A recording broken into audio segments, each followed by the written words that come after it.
Hey, it's Chronologically Gaming, the only channel that's perpetually retro because we're playing every video game in order of release. Either the video games are getting better or this show's getting better. You be the judge. Join me in the beginning of December 1982.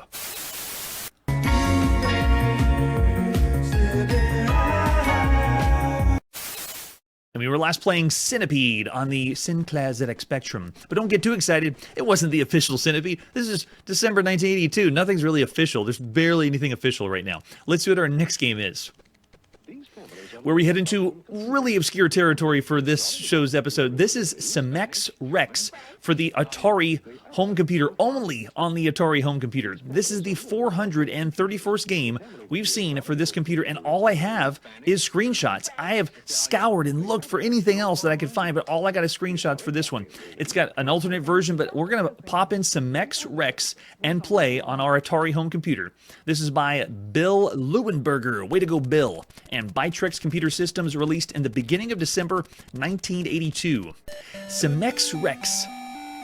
We get tunes. Oh man, I love the Pokey Chip because we get some songs. I'm gonna listen for the public domain. Is it? I believe it's public domain. I don't think they made their original theme song. It's really hard to tell right now because as we're getting more and more games with music, I can't figure out if it's something they've made for the game or if they just pulled it from classical music. So Cimex Rex is basically Latin for Bug King or King Bug, and that's what we're going to be. This one is the very first time we've seen anything by Bill Leuenberger or Vectrex Computer Systems. So we're going to just go in to see our handicap options. If we do handicap, I'll switch the screen out so you can see. All it does is add 2 more extra lives in the bottom right of the screen. You start with 3 or you can go 5, but that's the handicap. Not really much of an option considering all the games we've seen so far. Man, listen to those music, the tunes. If you go pick the level though, it actually switches the level out. Very little. Well, let's go ahead and push start to play. Cool, I like the sound effects already. Oh, okay, so the first thing I noticed, the controls are a little strange. Whenever I move, I don't freely move. It's like it's a tile-based move. When I tap the joystick, I have the Atari VCS joystick in my hand. When you tap it, you move like a tile automatically. So it's not a smooth movement experience. If you look down at the bottom of the screen, it looks like we have a timer going. The green bar slowly going across the screen. I'm explaining as much as I can because there's no artwork about this game or descriptions that they have about it. So what you see here is me describing the first experience with Cimex Rex. The first thing I think of is just Panic, Space Panic and Apple Panic, all that stuff. But here's the way it works. You use the red button to lay bombs, and it blows up holes in the ground. You can fall down the holes, and you don't take fall damage, which is amazing. If you go down the bottom of the screen, that's how you refill your bombs. But you want to go climb up some ladders. You can see over here on the side, walk across the other side, lay a bomb, and then come back. You just have to hold down the red button and then place a bomb to blow up some holes in the ground. It's like Panic, but instead of blowing digging holes, you just blow up holes. All right, so we ran out of bombs. Let's go down to the bottom of the screen. But no one's dying yet. I wonder if I'm supposed to explode the enemies? I'm not quite sure. So the only description I found is these are meant to be bed bugs. Cimex Rex, we're supposed to be king of the bed bugs. Let's see if we can make a giant tunnel for them to fall down, but I wonder if they have to walk close enough. And I see someone in the chat bringing up Load Runner. I have no idea what Load Runner is. It's the beginning of December 1982, and we haven't played or anything like that. Yeah, it looks exactly like that.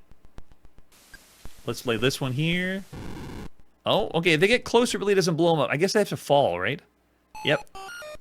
Fall down, blow up. Nice, and we get points based on how fast you do it, and then move on to the next level. You notice the level just slightly changes, just a little bit. But I like it. It works all right because of all the games you could play right now. The blowing up platforms is awesome. Oh, it doesn't go past. Interesting. Okay, I thought it was going to do something to the bomb, or at least blow up to the bomb. So we're using the bomb for demolition purposes, not actually to kill any of the bed bugs. They have to fall down the hole, and that's how they die. We call these video games fixed platformers here on Chronologically Gaming. In other words, it's a platformer that you don't jump. You just walk around and climb up ladders. This is the 33rd fixed platformer we've seen so far on all systems, all over, and all video gamedom. It's a video game that includes insects. It has a level stage select, which is kind of nice. And it is controlling, just strangely, the control is not tight and not very well done. That's my only gripe, is the way that this is like tile-based control. On the screen, it looks like it would be functioning like most of the games, but when you play it yourself, you can tell it's not programmed or plays as well as the other ones. We played slower-paced Panic-style games that are like this, and so this one just feels even more off than some of the other ones because of the tile-based. The mechanic, though, the idea is fresh. Blowing stuff up's awesome. So this is the 11th time we've played a video game that is a variant of Panic. We've seen all the way back with Space Panic. We've seen Apple Panic on every computer, even the Apple, MS-DOS, VIC-20, the Atari 800. So this one, this computer already has Panic. You can play Apple Panic on this computer. It plays much better than this game, Cimex Rex. But you are digging. We've also played Monsters on the BBC Micro, and Alien Panic on the Commodore VIC-20 and on the Commodore 64, and Vic Panic. We did play a prototype of Lode Runner, because someone mentioned Lode Runner. We played Miner in as a prototype version, but the real Lode Runner isn't out yet, and there is not any digging. But I like how you can redo your bombs, but it's just the control. The control feels off, and it doesn't feel polished. In fact, the version we played that was the prototype of Lode Runner, it feels like that plays even better than this. This one feels more of a prototype than a prototype we actually played on the show. Hey, high scores, 85. We have not played it yet. We're in the beginning of December 1982, playing and seeing every video game. This one is a very obscure one called Cimex Rex. So it does go level by level. It doesn't switch everything up like we saw that game recently on the ZX Spectrum that was doing it randomly. Oh my gosh, look how many bed bugs are here. That is way too much. Cool, so there's a quick taste of Cimex Rex. Of all the games you can be playing on all home computers right now, Cimex Rex is fairly average. The mechanic of blowing stuff up is awesome. It just needs better play control. The gameplay isn't very tight and isn't very well done.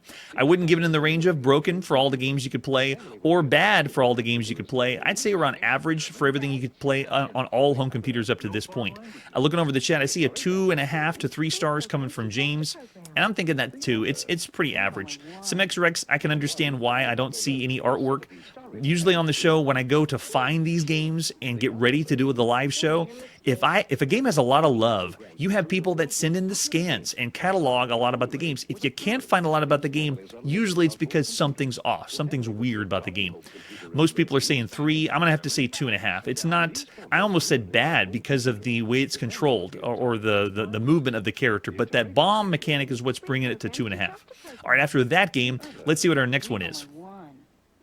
From one home computer to another, here on the TRS-80 is the brand new game Circus. Circus, well, not Circus in the arcade by Exidy, or Circus on the Atari VCS, or Circus on the VC4000, or Circus Adventure on the Dragon 32. This is a totally different Circus. And this one, all I have is some screenshots for it as well. So another obscure, hard to find artwork for the TRS-80 version. Let's pop in Circus and play. This one is by Brian Howarth, Digital Fantasia, and Molamerks in the beginning of December 1982. All right, so this one, I believe I just have to type in Adventure. This is the 144th game we played for the original TRS-80 Model 1 or Model 3. It's the 9th time we've seen a video game by Molamerks, bringing us games like Cyborg and Engine Driver. So I'm going to load up Adventure number 6. This is the second time we've seen Digital Fantasia, and it's Brian Howarth's company. What's your name? The computer's getting so personal now. First, the computer wants to know your name, and then it wants to know your bank account number. At least it's done it on a few of these games. We've seen Brian Howarth 10 times. This is the 10th video game that Brian Howarth has done. Way to go, Brian. This is the Brian Howarth's Mysterious Adventure series of games. So we are playing an adventure game. This could be considered the 5th or 6th game in the series. I'm going to say no, we're not loading any game. But we will go on an adventure. The reason it could be the fifth or sixth part of the adventure series is because they split one into two parts. So on the TRS-80, we've seen the Golden Baton in the series, the Time Machine, the Arrow of Death Part 1 and Part 2, and Escape from Pulsar 7. The Arrow of Death Part 2, we've also already seen on the Atari home computer and MS-DOS. On VIC-20, they had the Arrow of Death game, but they only got Part 1. And I said that before. It's too bad. You only got Part 2. So anyway, this one is taken very similar strides as the Scott Adams style adventure games. You can see it has, you can have an adventure without leaving your TRS-80. We're right here. Hit enter to start your adventure. So this one is the 6th or 7th in the Mysterious Adventure series.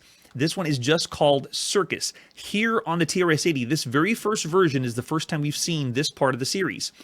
This version, or the very first time you could play it, is why I couldn't find a lot of artwork. There's plenty of other computers that this comes to, but this one's just a little bit harder to come by, a little more obscure. All right, so it is text adventure time. We have no pictures. We have seen pictures in adventure games, but this one has none of that. Allegedly, this one is better than the last one we played in the series, Pulsar 7, and according to the author, Brian Howarth says this one, Circus, is his favorite. Let's see if this is our favorite. So far on Chronologically Gaming, we are not new to text-only adventure games. If you're looking at this and like, oh my gosh, this text, is this new? No. This is the 228th text-only adventure game we've played on Chronologically Gaming. And I say text-only because we split it into text with graphics or graphic adventure games. This is a text-only adventure game. It's the 228th. It is a first-person perspective adventure game. It actually says, I'm in a field, rather than other adventure games that say you are now in a field or you have picked up a blah, blah, blah. It actually is doing it from a first-person perspective, which is kind of fresh. All right, so the way this game works, and the reason I'm going to give you a synopsis is we don't have the artwork for it. So in this game, your car is broken down miles from anywhere. Heading off in search of a gas station, 3 miles down the road, you come upon what appears to be a circus tent, nestled in a small valley.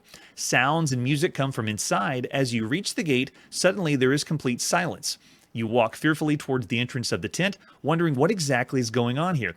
Maybe if you're lucky, you can find some gas for your car. So that's how this game begins, or the synopsis of where we are. This takes place, a circus. It's contemporary because we got a car we're driving around, and we do have a way to save the game. So all very good pluses. Let's play the game. I'm in a field. We can see a circus tent. All right, let's go ahead and head south. It says, this roll up, the circus is in town. And notice how the game is split in two screens, kind of like it does with the Scott Adams games. Okay, now we're on the road. Let's go road. We're going to be doing that with adventure games for a long time. So I'm by the roadside. We now have a field. Let's go ahead and head south. The bottom screen is continuing to scroll, displaying what I last typed in. And now I'm in a lay-by. I got my car that's nearby. Let's head south again. Let's just ignore the car. I'm at the rear of the car. We have a petrol filler hole. Oh, by the way, the reason it says petrol is because this game was released in the United Kingdom first. So this version, where we are right now, is in the United Kingdom for the TRS-80 version. And it's going to be released in the UK on lots of other home computers too. But Brian Howarth and the Mysterious Adventure series originated in the United Kingdom. Now, I have to tell you, when we play adventure games in the United Kingdom, a lot of times they're really obscure and very, very difficult. The puzzles are hard. So these games, these Mysterious Adventure games, are a lot easier to digest. They're a lot more fun because you don't have to solve cryptic puzzles. It actually is, it's all right. Way to go, Brian. All right, so here we go. We're at the rear of the car. Let's go ahead and open the trunk. Trunk. Ooh, see? And I didn't even know there's a trunk here. You had to look and examine the car to know if you could open the trunk or what items you could get there. All right, so after we get that, let's go ahead and get everything. Span, can we do that? Does it work? Okay, good. You don't have to do the whole thing. I want to get the whole spanner. I want to get the flashlight. And I want to get the penknife. Do I have a penknife? What's my inventory? Inventory. I'm carrying flashlight, spanner. Oh, okay, a gas can, a petrol can, if you will, car keys, and a penknife. We don't need the knife. I don't want to scare the clowns, and the clowns come after me when I get in the circus. So let's drop the knife. All right, let's head north now. Go back where we were before. Go north again. You can see we're at the field is visible. Let's go field. And now we're in the field again, and let's head north. Keep it going. We're back where we started. So the beginning of the game, if you were to go right in the circus tent, you're most likely going to die. It's like a pseudo horror game, not really like horror, maybe borderline thriller. I really wasn't sure how to say the theme of the game. I just said its setting takes place in a circus, but they are doing something that's a little off, like something's creepy going on here. All right, let's head west. Oh, let's go tent. Go tent. Aha, and if you try to go in, it's too dark. So, light, flashlight.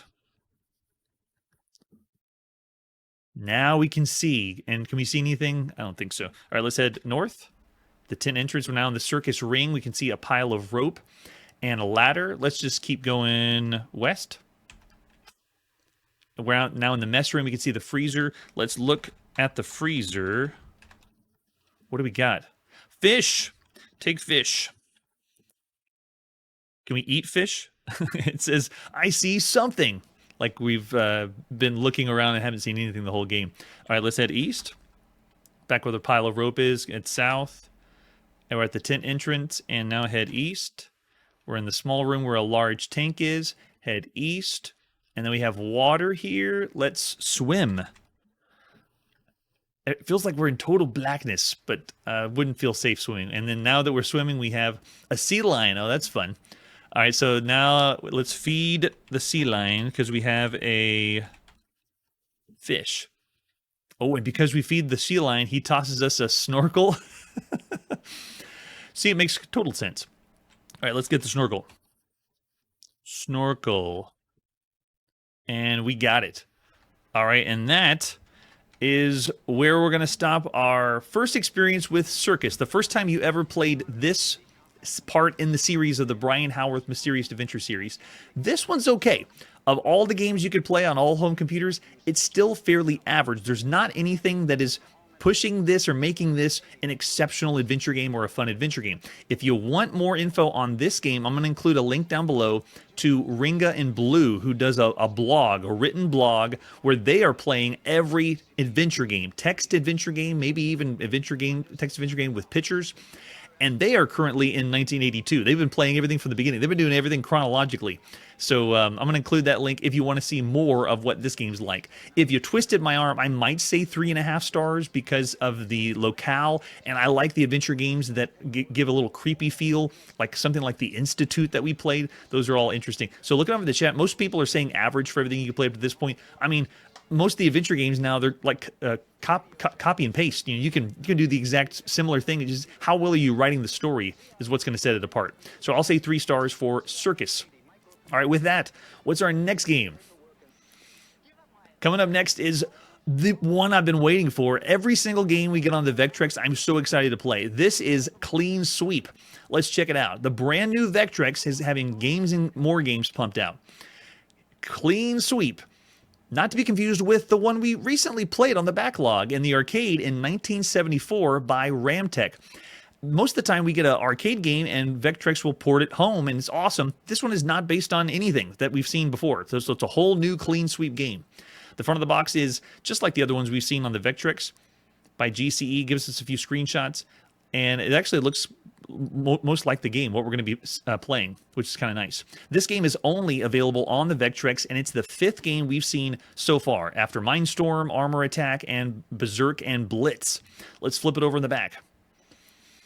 Evil bank robbers have just blown your bank to smithereens. As bank president, you only have a vacuum available to recover the money strewn among the rubble before the thieves destroy you. The thieves get increasingly anxious, but for added challenge, turn off the lights of the bank's corridors and gather the money through a blind maze. I don't think we've ever played as a bank manager or a bank president before, so this will be interesting. Has real arcade play is what it says here. And we have some other artwork for Clean Sweep. In other regions, it was picked up by Milton Bradley, where the whole Vectrex was published. So Milton Bradley's box pretty much looks the same. They just slapped the Milton Bradley label down the bottom. And then we have the back of the Milton Bradley box as well with the Vectrex itself. There it is. Analog joystick, 4 buttons. You can plug in another, they call it a control panel. to make it sound like it's an arcade game, because this is really close to the arcade experience. There is nothing you can play right now that is Vectrex graphics right now. Oh yeah, look at that. In the chat, it is a lot of fun. Oh, and the artificial intelligence, yeah, the other bank robbers, I guess, is what you're referring to. So there's the cartridge for Clean Sweep. You pop it in the side of your Vectrex and then enjoy vector-based graphics. Now take a look at the screenshot, and this kind of shows you what's happening in the world of emulation of Clean Sweep. It's not very smooth. It doesn't look so good. Here's the manual for Clean Sweep. Tell us how to play Clean Sweep. This one is essentially an arcade maze game that you gathered from the front of the box. This is the 325th arcade maze style game we've seen so far on Chronologically Gaming. And Clean Sweep is the 46th that we've seen on all home consoles thus far. All right, so if we keep going down, that's what we're going to be playing as with the bad guys. Oh, yeah. And there's the story that we already read to the beginning or the back of the box. They only give us some screenshots or pictures of what we're going to look like. Here's the setup, what you're going to be doing with your Vectrex to get it going. The overlay goes over the screen. You don't need to share the television with the rest of your family. You have your own with the Vectrex. And then they explain, there's the rest of the setup instructions. Controls, there's the control panel. Analog joystick moves your vacuum around, which off the top of my head, the only game I can think of that we've controlled a vacuum was wiping in the arcade. So to play it, you can do game 1 or game 2. Game 1 and game 2 just means, are you going to turn the lights on and turn the lights off? Not really a lot of game variations. If you play a 2-player game, you're going to be taking turns like hot seat multiplayer.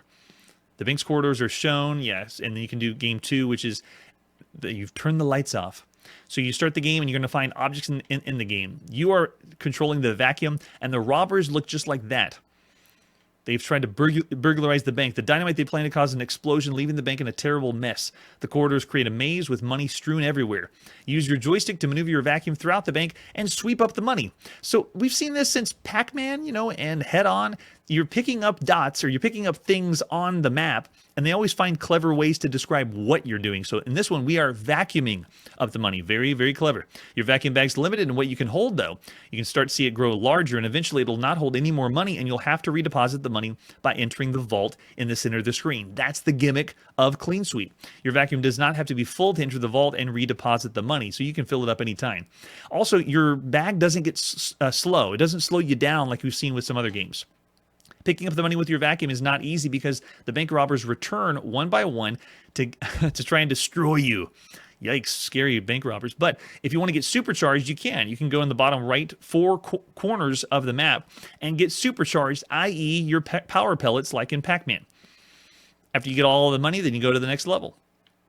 If you've just been destroyed by a robber, you'll disappear and have any additional. If you have any additional lives, then you'll be given another chance.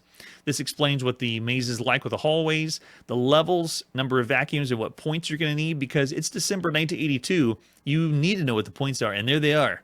Everything is about the points.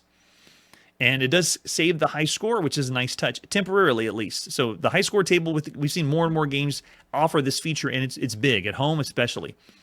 When you restart the game, you just reset the console. And then we have score records where you can put in notes. Did anyone do that with the manuals? Actually put notes in or your high score in? I know later we're going to see more and more manuals have places for that. And then every manual we've seen so far on the Vectrex has ways to replace the overlay, because most people either they broke down or they misplaced them. Don't forget the overlay.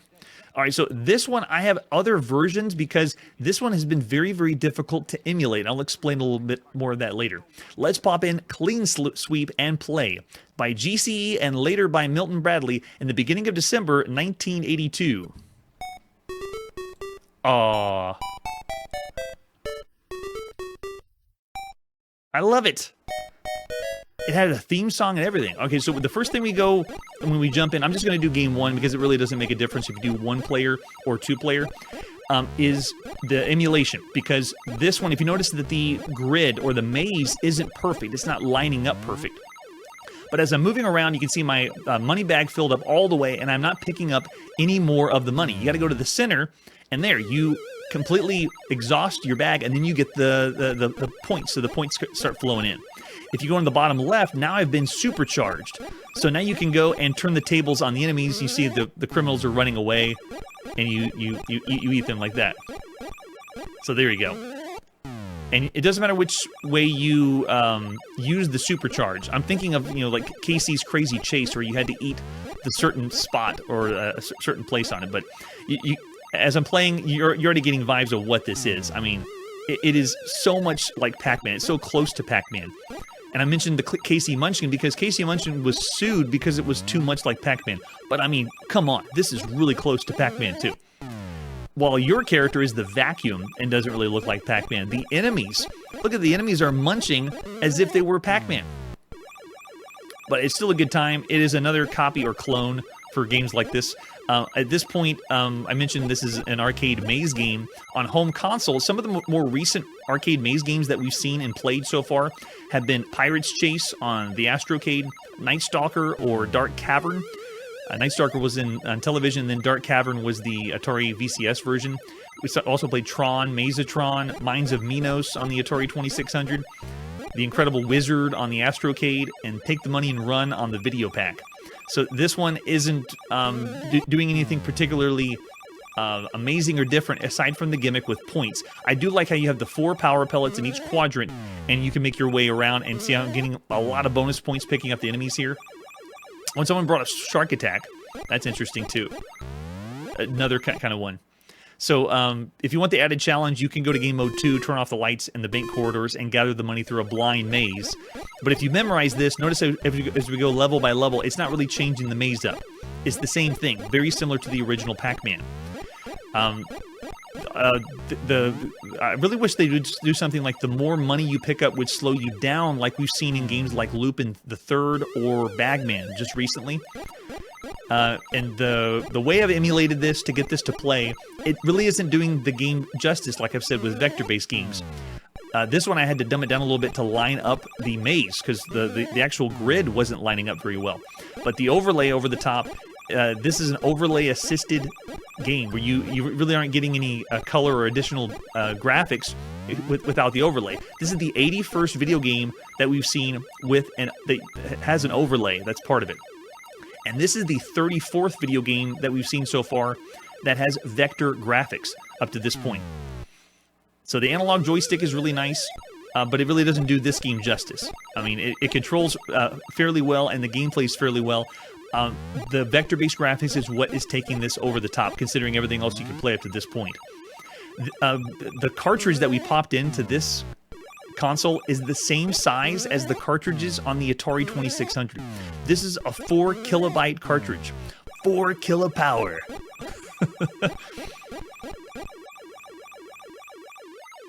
And it looks like we got everybody. Nice. Go ahead and cash in some points. Yeah, racking up really high scores here. Looks good.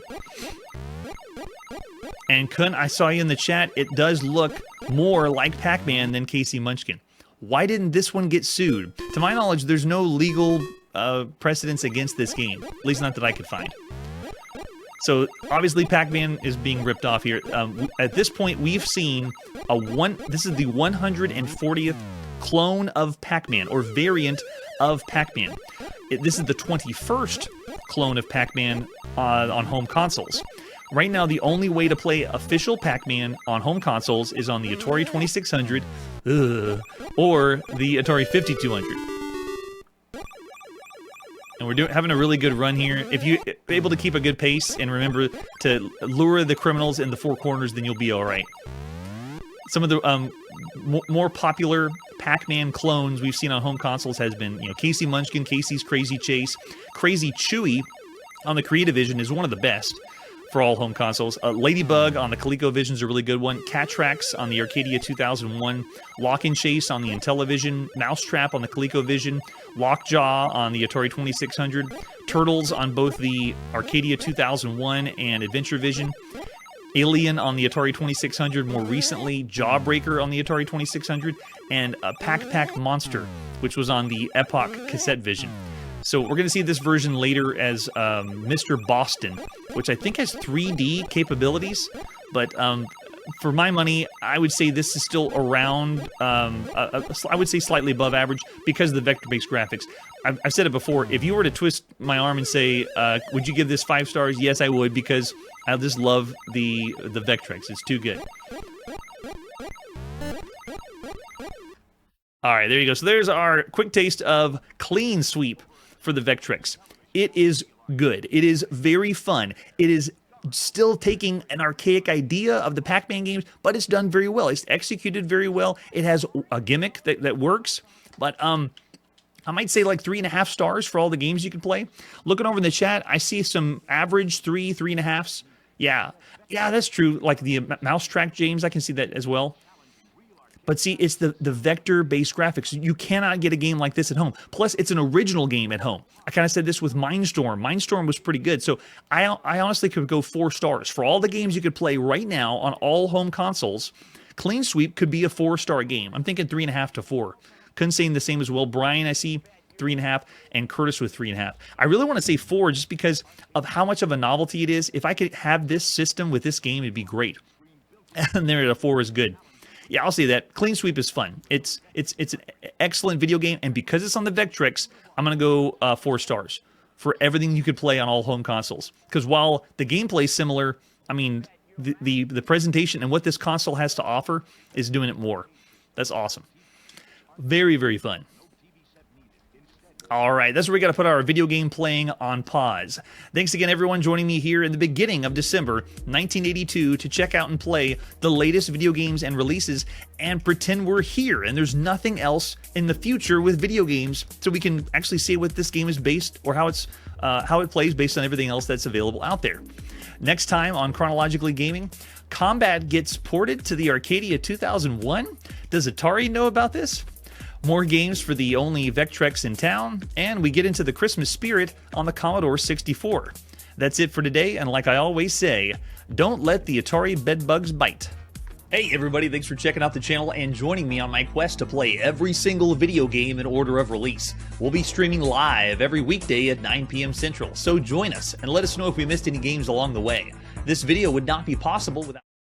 Just kidding. I mentioned before that I wanted to do something a little special. I was playing the backlog videos and got to Wipeout, and I actually forgot that I can play Wipeout to actually rate it and get a chance to see what it's like. So let's check out and see what Wipeout is like. So we're going all the way back to 1974, released at some time in 1974. This is Wipeout by Ramtech. What's it going to be like? Howl Ivy did this one. Way to go, Howl. He's eventually going to go and do a lot of games for Exidy after this. Boots up into track mode, bounces all over the place. So this is another example of a last man standing kind of game. I'm going to put a coin in. Ready. And I need 2 controllers ready. Oh, it's loud. It is. Wow. That's better. So I need this one. This one is a competitive 4-player only game. So if you don't have a lot of friends, you can't play it. So this means I have to... There we go. We already got one that was wiped out. And we already wiped out that side. So you can see the... Oh, the game is already reset because the other side won. All right, let's do it again. Put a coin in and go. And now... Oh, you gotta be on your game to play. So the middle part cross, honestly, it looks like it shouldn't do anything to your game, but it does. It is bouncing off the edge, so it really adds a whole new layer of unpredictability. Wait, it didn't bounce off the other side. That's interesting. This is another game that is using transistor-to-transistor logic. So this is being played on a simulator for someone that is trying to make it as accurate as possible. But notice that when it goes in the middle, the cross really just, it flies all around. Yeah, you don't know which direction it's going to go. So if you lead it to the center, like see that, it's going back to my side. And it's keeping a running count of the, of how many lives you got, basically. And then whenever you run out of those, then you've been wiped out. We've seen this with Elimination, Quadrupong, Leader. There's a few other games we've seen so far that have done this. And so being able to play, we played Quadrupong. This one is pretty much like that. It's changing it up with the quadrant in the center. So when we get a chance to play this one, it's not as impressive as the other ones, but right now it's still it's good. It's fun, and it's very well done. I'd like to be able to play, if we can, some of the other games we saw in the backlog that were really strange, very much out there, considering everything else that's available up to this point. But I'd still say for all the games you could play in the arcade right now, Wipeout is an above average game. Now, it's difficult to rate because there's not that many games that are video games that are available right now. But I'd still say 3.5 stars for everything you could play in the arcade right now. At some time in 1974, Wipeout is above average, and you can tell Ramtech they're a little more creative with their game Clean Sweep that they did before this, and this one is trying to cash in on still the Pong craze or the Pong idea. All right, and so now we are officially ending the episode, and I will catch you all next time. Thanks for joining me on this hidden track of Chronologically Gaming. Hey everybody, thanks for checking out the channel and joining me on my quest to play every single video game in order of release. We'll be streaming live every weekday at 9 p.m. Central, so join us and let us know if we missed any games along the way. This video would not be possible without Launchbox, RetroArch, and MAME. Tell all your friends there's some crazy guy named Chronologically Gaming trying to play every single video game. We have links down below that'll send you to places like our Discord and Patreon, and one that says all the video games we've ever played. If you go there, it's a list of everything, and you can click right to the game you want to see. Chronologically Gaming is the name to look for. We are perpetually retro, and we will catch you next time.